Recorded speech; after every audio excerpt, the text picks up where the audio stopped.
Hey Star Trek fans, welcome to the latest edition of the Star Trek Picard Deep Dive, wherein I take a look at the canon connections, continuity bits, and Easter eggs in the latest episode of Star Trek Picard.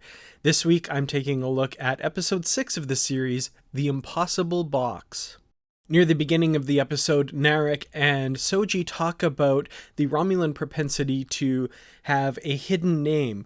They have a name that they present to outsiders, and one that they use with family, and one that they use with the one that they give their heart to. This is not the first time this concept has come up for the Romulans in Star Trek before. However, this is the first time it's been made canon.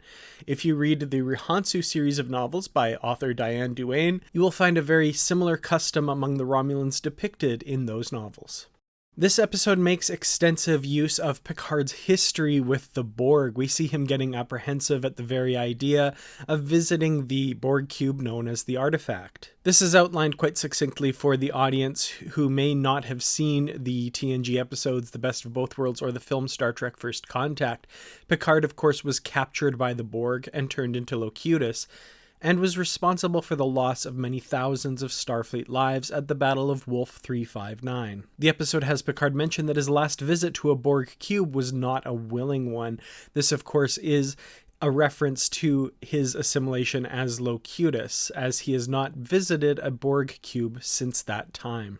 In Picard's holographic chateau, we are treated to a Google image search of sorts that Picard does. The images that come up are interesting and all come from previous iterations of Star Trek. First of all, we get this shot of the Enterprise E engaging the Borg cube from Star Trek First Contact. We have a shot of the Romulan Continuing Committee of the Romulan Senate from the Deep Space Nine episode Inter Arma Einem Seelenleges. We get a shot of a Borg from Star Trek First Contact. A picture of Hugh from the episode I, Borg. Hugh, of course, is the current director of the Borg Reclamation Project on the Artifact, and the next picture that comes up is of Hugh in his current form. We get this shot of the Federation capital city of Paris in the Deep Space Nine episode Homefront. A few shots of some Borg reclamation work on the Artifact, and then we get this shot of Locutus, which, as mentioned earlier, was Picard's name when he was assimilated into the Borg collective. The scars, of course, run deep for Jean-Luc, and he reaches up and touches his face where his most prominent Borg implants were removed.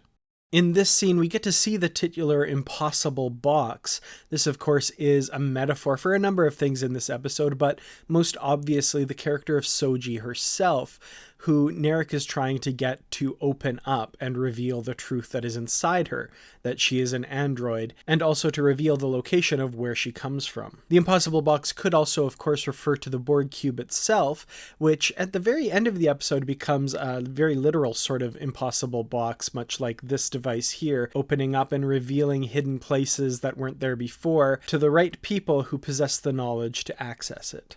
Both on the La Sirena and when he visits the Borg ship, Picard gets a number of flashes of his time as Locutus and his experiences with the Borg. All of these flashes come from either the episode The Best of Both Worlds or the film Star Trek First Contact. There are a great number of these flashes that go by very quickly. I did go through frame by frame, and I think I captured them all. So very quickly, here is kind of the entirety of the views that we get of Borg, again, mostly from the film Star Trek First Contact. As Soji is examining her personal effects and coming to a horrifying truth, we see that she has a sort of lunch kit with a very familiar character on the front. This, of course, is Flaughter T. Water III, a children's storybook and holodeck character, as first seen in the Voyager episode Once Upon a Time. Naomi Wildman was a fan of Flaughter and enjoyed holographic adventures with this character on the holodeck of Voyager. This one is very subtle, but one that I really appreciate, especially if it was purposeful. The blocking of the XBs who are flanking Picard to keep him from falling off the bridge is very similar to how the blocking was done by the director of The Best of Both Worlds when Picard was captured aboard the Borg cube. Take note of the two Borg flanking him. The shot is very similar to that one. This one isn't necessarily a continuity connection or an Easter egg, but I wanted to highlight it. I love this reunion between Picard and Hugh, who have not seen each other since the start of TNG's 7th season in Descent Part 2. In a tweet, the actor who plays Hugh, Jonathan Del Arco, revealed that this hug was not in the initial script, and instead was come up on the fly by actors Patrick Stewart and Jonathan Del Arco. Stewart felt that there should be some sort of greeting between the two of them, and Jonathan Del Arco suggested that they hug, saying that during the hug he imagined what it would be like to hug his father, who passed away 17 years ago. And the final Easter egg in this episode is definitely a deep-cut Voyager reference. I can't help but detect the subtle hand of writer Kirsten Beyer in this episode. The spatial trajector that Picard and Soji use to escape the Borg cube to the planet Nepenthe is Sicarian technology. Hugh mentions that the Borg acquired it after assimilating Sicarians. This technology was actually seen in a first season Voyager episode called Prime Factors.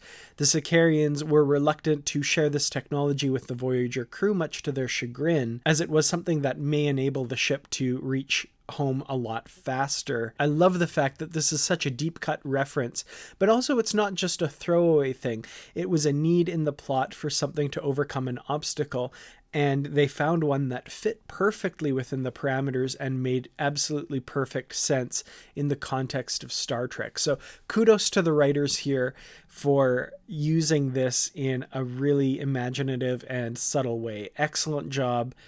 I love it. Well, those are the Easter eggs that I was able to find in this week's episode of Star Trek Picard. Were there any that I missed? Please let me know in the comments below. I'd love to hear from you.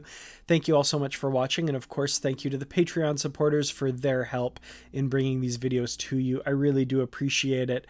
I've had some issues with employment lately, which has been frustrating, but I have to say that the Patreon supporters and the revenue from ads here on YouTube has really helped out a lot. So those of you who have pledged to support the channel, I do appreciate it. Those of you who want to, check out patreon.com/Kertrats.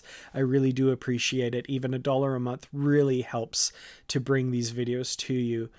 Thank you again so much for watching. I'll see you in the next video. And until then, as always, live long and prosper.